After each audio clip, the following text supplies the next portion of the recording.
So this week we were given the task to come up with the 3 things that we believe made up the culture of Pakistan. Here I have the chart. It's similar to the one that we saw in our reading about the languages. For me, I believe that language is their number one difference in their culture that makes up a whole lot of differences, especially when there's so many different languages and they're not able to communicate with one another.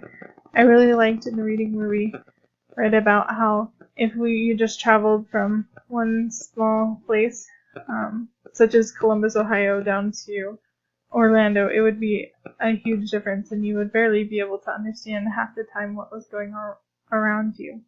I think that's a main part of what we need to know. That's sort of similar to America, but I don't believe it's as drastic of a difference.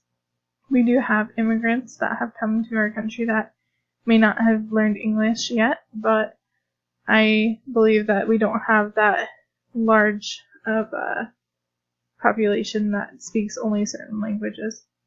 The number 2 on thing that I believe makes up their culture is their corruption in their government. In our reading of Malala, we've seen how the government has taken a lot of the resources that they had been given and totally used them for their own benefit. Here is a chart that I found.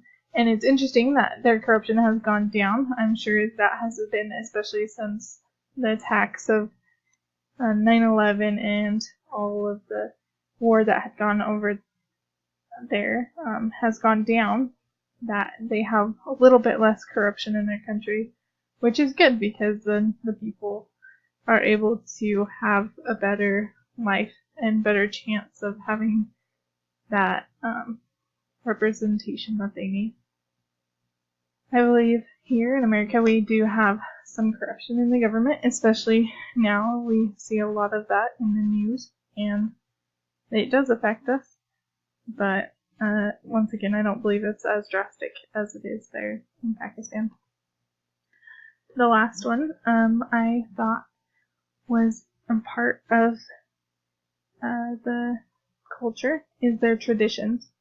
Here I found some pictures of arranged marriages. And it's interesting to some of their facial expressions in these pictures because this tradition has gauged how their families and how their culture has been made up. And maybe it doesn't give them happiness, but it's how they are able to continue their line and how they live their lives. We definitely do not have this tradition in America. We do have traditions, but they're not as crazy as the ones that we see here, such as arranged marriage. So, to sum it up, I believe that the 3 things that make up the Pakistani culture are the language, the corruption in the government, and the traditions that they have. Thanks for listening.